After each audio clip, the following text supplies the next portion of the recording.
Palmolive Soap, your beauty hope, and Luster Cream Shampoo for soft, glamorous, caressable hair bring you Our Miss Brooks, starring Eve Arden.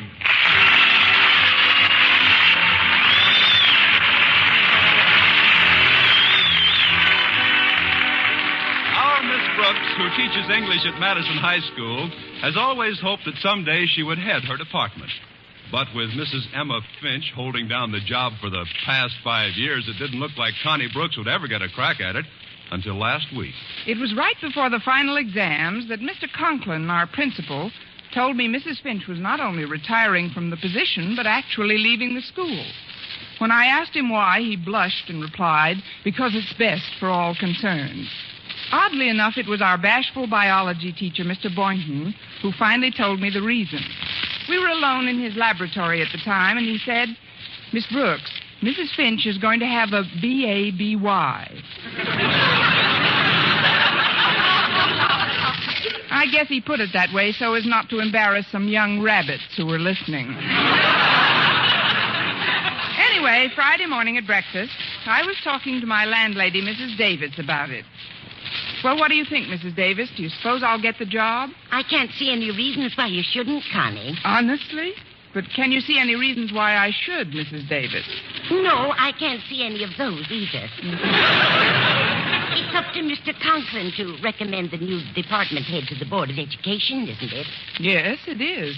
Well, how do you stand with him? How do you mean, Mrs. Davis? Have you been, courteous, cooperative, obedient, and, respectful? No. And maybe I better forget the whole thing.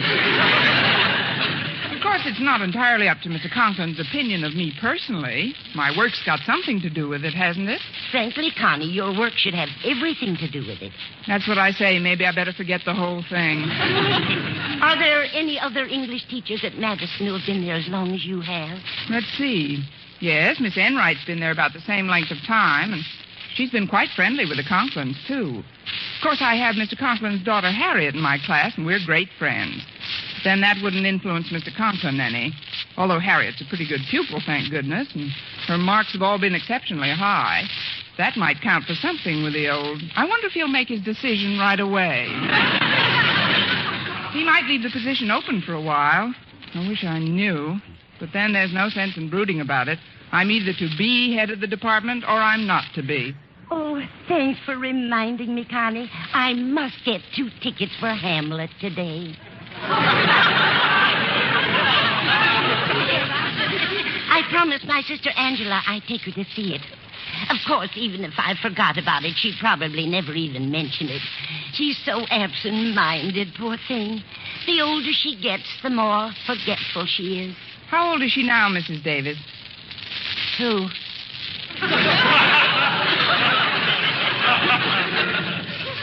Your sister. Which one? Angela, the absent-minded one. Oh, she's in the low 70s. That's pretty good golf for an old lady.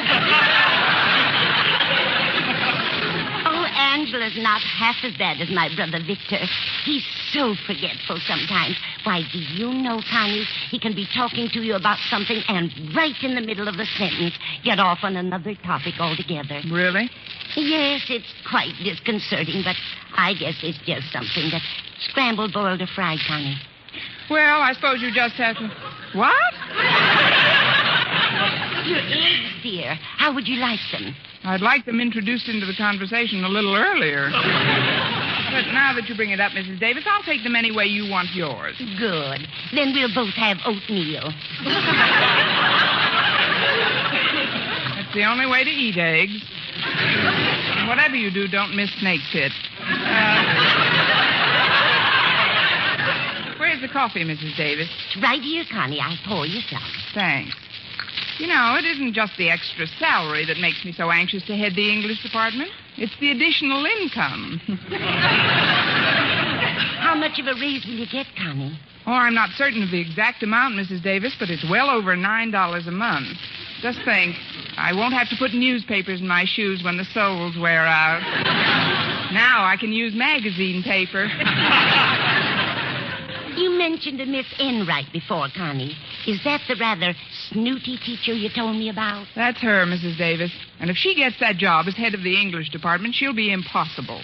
For she walks around the school now as if she's inspecting the stockyards. The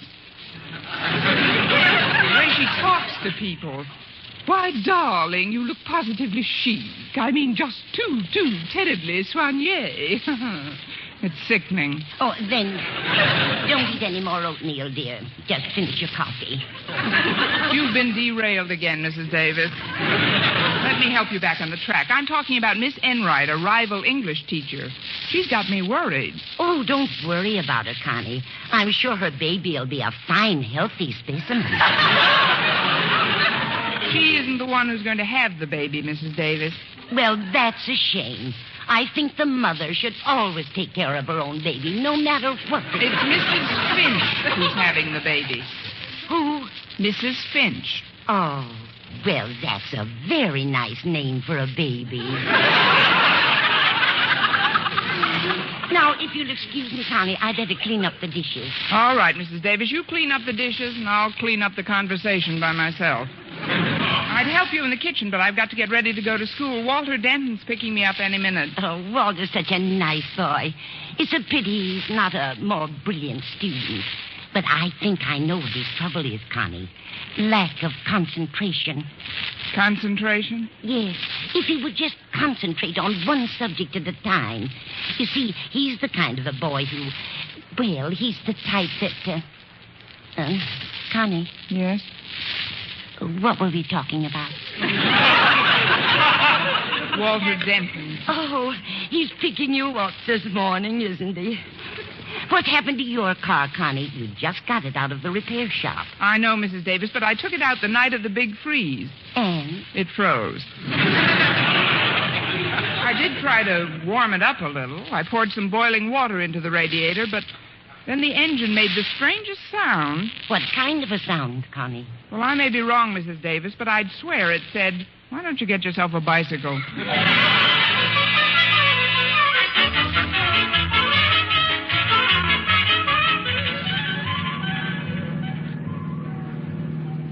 I'm glad you picked me up a little early this morning, Walter. Today may be a very important day in my life. Well, the importance of today or any day in your life, Miss Brooks, is only exceeded by your importance to your adoring pupils, of which, if I may be so bold, I consider myself one of the most worshipful and reverent. Amen. Thank you, Walter. There are things about you, Miss Brooks, character traits, I guess you'd call them, which are not to be found in any other teachers I've ever come into contact with. I just know that you are an eminently fair person. I also know that you're kind, gentle, and considerate of those who may not possess a superior mentality, which is obviously your birthright. What else do you know, Walter? That today you're giving us the final exams in English. I thought you were a little over-smitten with me this morning. Oh, I'm not trying to influence you to give me a better mark. Oh, no, I'd bend over backwards rather than curry favor. But I've actually studied for this test, Miss Brooks. Even Saturday, when Harriet dragged me to the movies, I took my books right up to the balcony with me. What were you studying, Romeo and Juliet? You're kidding me, Miss Brooks, but I'm serious. I really crammed in that movie. But how could you read in the dark? Oh, it isn't always dark. They have a 3-minute intermission between pictures. Well, that's plenty of time, especially if you were studying in shorthand. Of course, not knowing exactly what the questions are going to be about makes it a little tougher. Naturally. It's sort of a strain on a student not to know approximately the nature of the questions he should expect. That's true. And just because a student has been fortunate enough to make a personal contact with a teacher whom he not only admires and respects as a person, but whose integrity and honesty as an instructor he holds in such high esteem, is no reason for him to presume that just because he drives her to school faithfully and promptly, she would relinquish just one tiny iota of that integrity and slip him a little advance information about the test. Is it? You're so right, Walter. I knew you'd react that way, Miss Brooks, but I just wouldn't have felt completely honest with myself if I didn't try to chisel a tip or two. Anyway, now that you've dummied up about the tests, maybe we... Excuse me, Walter. Now that I've what? Dummied up. It's a synonym of clammed up. When I don't want anyone to know something about something I know about, I always clam up. And you're the chowderhead who can do it. But, Walter, when I mentioned much earlier in the trip that this was an important day, I wasn't referring to the final exams. You weren't? No, I was thinking of Mrs. Finch. Oh, the head of the English department. The ex-head of the English department, Walter. Mrs. Finch is leaving Madison. Why? Because she's... Mrs. Finch is going to become a mother. Of who?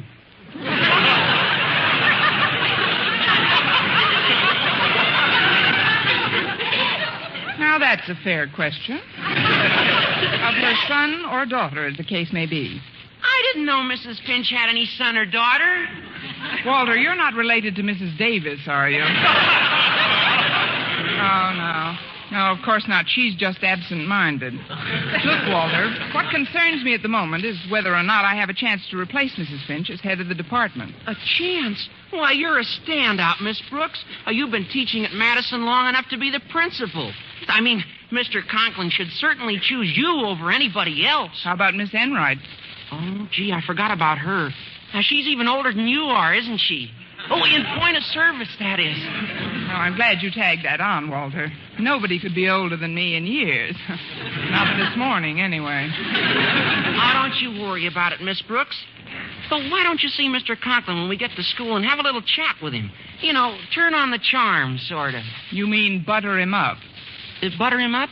Yes, and don't sound so innocent, Walter. After the job you did on me this morning, you should get a prize from the Dairymen's Association.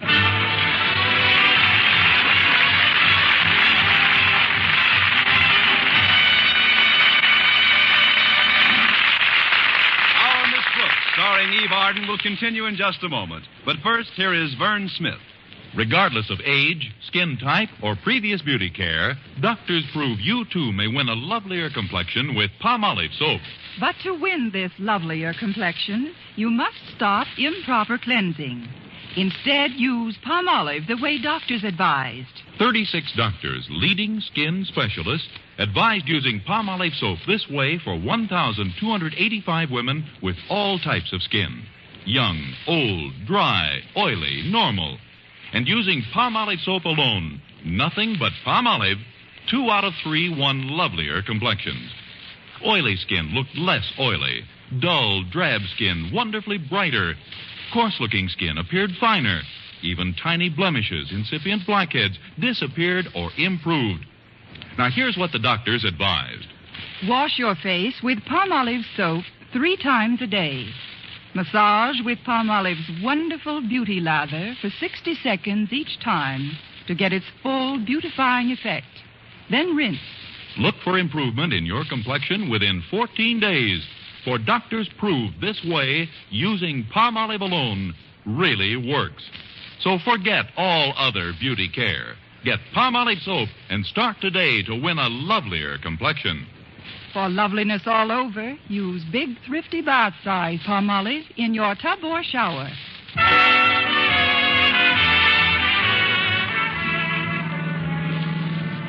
Well, here we are, Miss Brooks.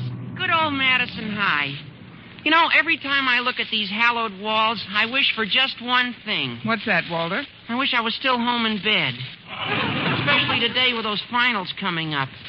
Gosh, Miss Brooks, isn't there some little suggestions you could make to me so I'd pass the exam? Certainly there is, Walter. Answer the questions correctly. Yeah. Well, you better get off here, Miss Brooks, and I'll go park the car. All right, Walter. Thanks for the lift.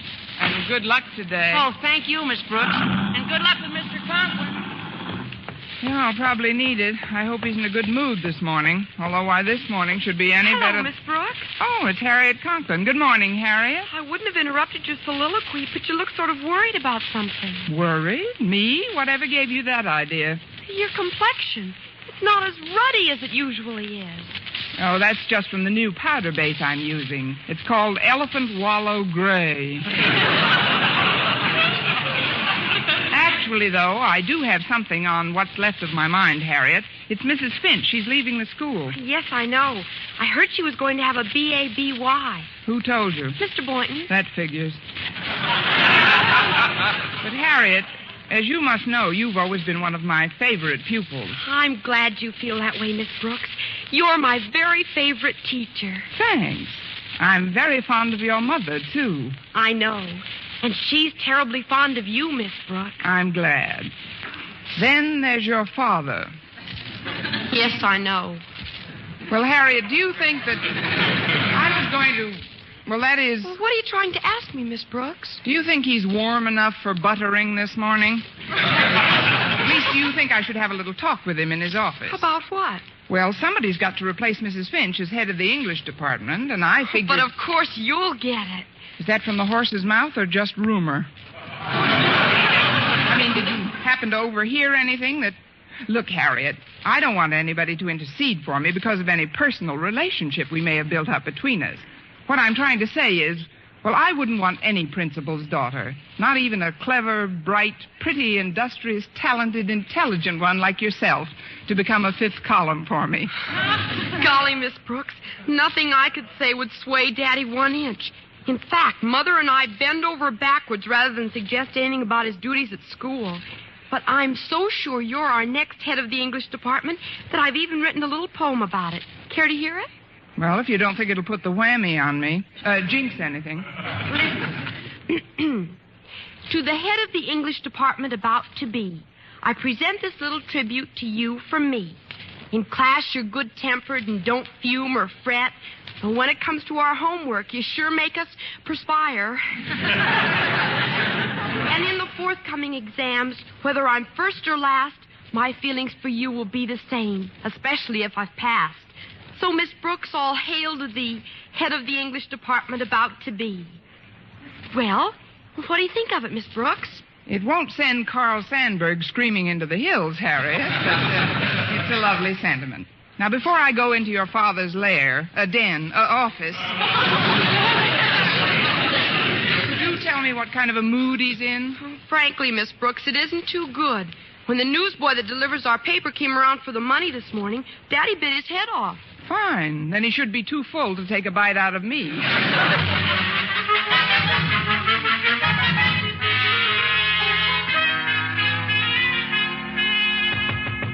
Come in. Good morning, Mr. Conklin. Oh, it's you, Miss Brooks. And how are you this bright, cheery, radiant day? I'm cold, damp, and depressed. Now, what can I do for you that won't take longer than a few minutes? Oh, it isn't what you can do for me, Mr. Conklin. It's what can I do for you. Oh, I know. I'll sharpen some pencils for you. Here's one. Miss Brooks, I don't want you to sharpen any but this one is so blunty. It'll just take a minute. There. Isn't that a lovely point? But I don't... Give me your thumb a minute. Ow! See what I mean? Now, I'll just do a few more of them, and you'll have enough for the week. Confound it, Miss Brooks. I don't want any more of my pencil sharpening. Oh, it's really no trouble at all, Mr. Conklin. This is just one of those days when a person feels privileged to assist his fellow man. A day when a spirit of cooperation seems to beckon like a beacon.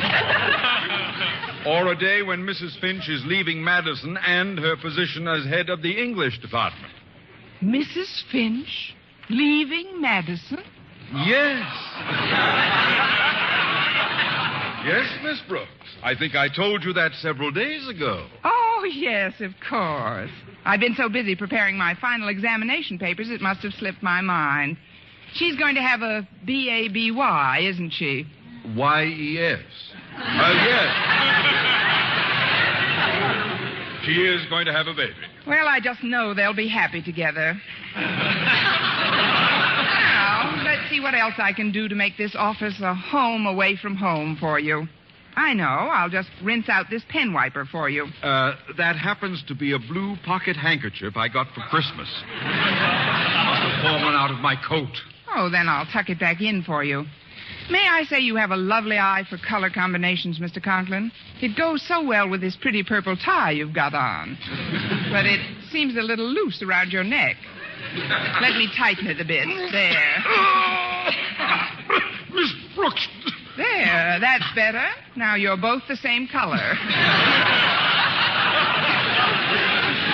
See here, Miss Brooks. I don't know what you expect to get Oh, from I this. must clean off that desk of yours, Mr. Conklin. And why in the world does that big open inkwell have to be perched right in the middle of everything? Because I like it that way. Now, listen to me, young. I'll have things in shape in no time. First, we'll move these papers next to the inkwell, and then... Oh. Now, where is the inkwell perched, Miss Brooks? Oh, don't worry about that, Mr. Conklin. Ink is good for the rug. Or is that ashes? Well, anyway, I'll go get a mop and... Sit down, Miss Brooks. Sit down? Yes. As you know, I spent considerable time in the Army as a major. Yes, I know, Mr. Conklin. And it always gave me a great feeling of security to know that somebody like you... Quiet! Yes, sir. Sorry. At ease. Now then, Miss Brooks, from my Army experience, it's obvious to me that you are bucking for something. Bucking, Mr. Conklin? It's a colloquialism, Miss Brooks. It means that in order to gain some end of your own, you are acting like an eager beaver. Want some pencil sharpened? No! Tell you the truth, Mr. Conklin, I just wanted to butter you up. Now what? Come in. Good morning, Mr. Conklin. Well, it's Miss Enright. Oh, and Miss Brooks is here, too. How nice. Darling, you look positively chic. I mean, just too terribly soigné. Thanks, loads. But what are you doing in school so early, darling? You're usually tearing into your room like a mad thing minutes after the bell is rung. You must have telescopic vision to see me from the bus you're just catching at that time. What can I do for you, Miss Enright? Oh, it isn't what you can do for me, Mr. Conklin. It's what can I do for you? Oh, I know. I'll sharpen some pencils for you, Mr. Conklin. Thanks, just the same, Miss Enright. Or but maybe I could straighten out your desk. Oh, heavens, what happened to this inkwell? I already straightened out his desk. Well, don't worry about it, Mr. Conklin. I'm sure you can pick up another rug like that for $500 or $600. Oh, before I forget, I'd like you to have these woolen socks. I knitted them myself. But, Miss Enright, It was a labor of love, Mr. Conklin. I worked on these socks just every available moment I wasn't faithfully discharging my duties as an English teacher. They're merely a slight expression of my gratitude for having been granted the privilege of working for such a warm, kindly, and considerate boss as yourself. This kid melts it before she spreads it on.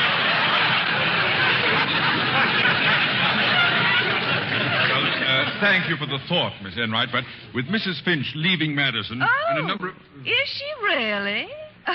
Well, this is a big surprise. It must be. You look even more surprised than you did when we heard about it last Tuesday. That will do, Miss Brooks. Miss Enright, in view of the fact that you are eligible for the position that Mrs. Finch is relinquishing, I feel that I cannot accept this pair of socks. But, Mr. Conklin, whatever shall I do with them? You can give one to Mrs. Finch's baby. It'll make a nice sleeping bag for him. I think you should know, ladies, that my selection will be based largely upon the results your students achieve in their final exams this morning. Therefore, you will not mark your own papers, but bring them into this office immediately after the tests are completed. Are you going to mark them, Mr. Conklin? Certainly not, Miss Brooks. My daughter Harriet is one of the students taking the test. No, in order to assure complete impartiality, I've asked someone from another department to correct the papers. Mr. Boynton.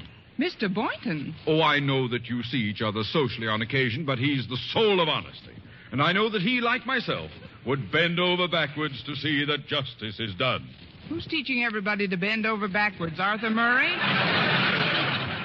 I don't think this arrangement is completely fair, Mr. Conklin. I never see Mr. Boynton. Well, if it'll make you feel any better, Miss Enright, I'm not going to see him again either. Until lunch.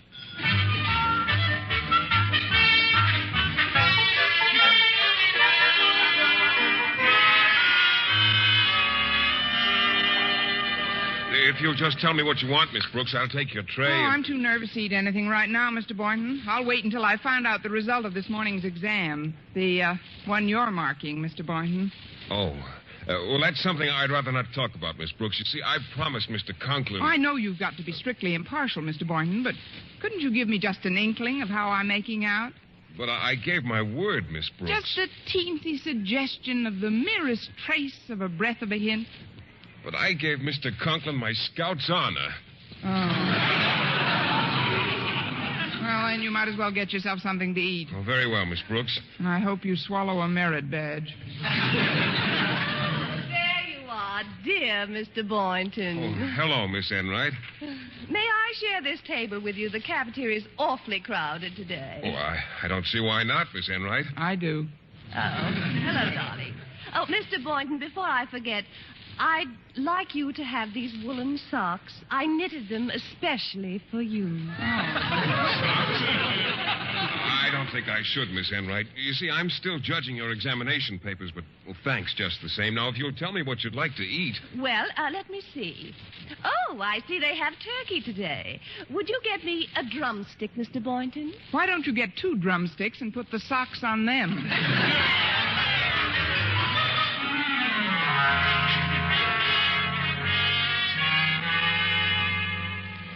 Miss Brooks, Miss Enright, I've summoned you to my office to tell you that Mr. Boynton has finished grading the examination papers and has reported to me that both of your classes have done equally well. Therefore, it will have to be my decision after all. And that decision is, dear Mr. Conklin? I have decided... Yes, dear Mr. Conklin.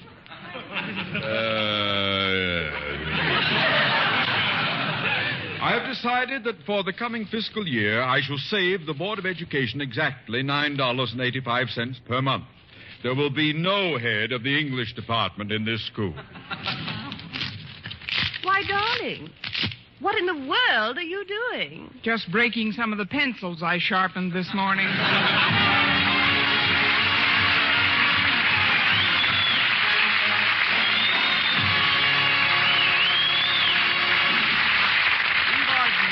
Miss Brooks returns in just a moment, but first...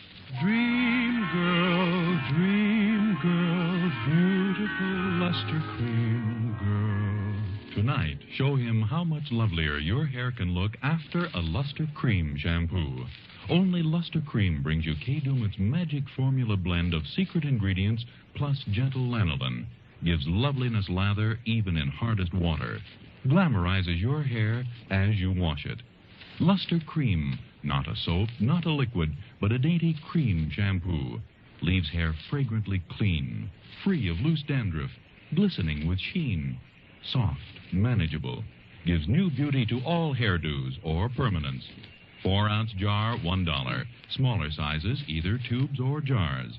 Tonight, try Luster Cream shampoo and be a dream girl, beautiful Luster Cream girl.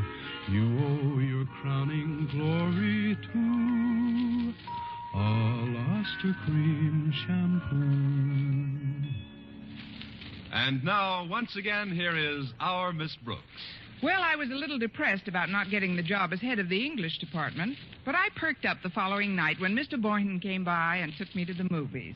As we got to the theater, he stepped up to the box office. 2 tickets, please. Here, Mr. Boynton, let me buy my own ticket. Why, Miss Brooks, I wouldn't think of it. Well, that's very nice. You can pay me for yours when we get inside. Thank you, and good night, Diamond Jim Boynton.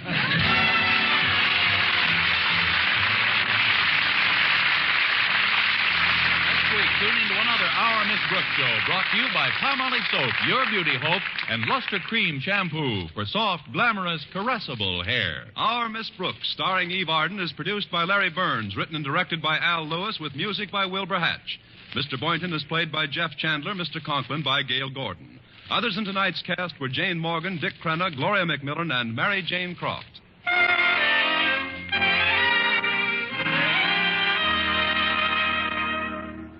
Here's good shaving news. 3 men out of every 4 can get more comfortable, actually smoother shaves with Palmolive brushless shaving cream. This is not just a claim. Here's the proof. 1,297 men tried the Palmolive brushless way to shave described on the tube. And no matter how they shaved before, 3 men out of every 4 got more comfortable, actually smoother shaves. Try Palmolive Brushless yourself. See if you don't get more comfortable, actually smoother shaves the proved Palmolive Brushless way. Here is an important message that concerns all of us. Last year, 26,000 children were stricken by infantile paralysis. All of us can help fight infantile paralysis by joining the March of Dimes now. Send your dimes and dollars to your local March of Dimes headquarters. Don't put it off. Join the March of Dimes today. For mystery liberally sprinkled with laughs, listen to Mr. and Mrs. North, the exciting, fun-packed adventures of an amateur detective and his beautiful wife. Tune in Tuesday evenings over most of these same stations. And be with us again next week at the same time for another comedy episode of Our Miss Brooks. Bob Lamont speaking. This is CBS, the Columbia Broadcasting System.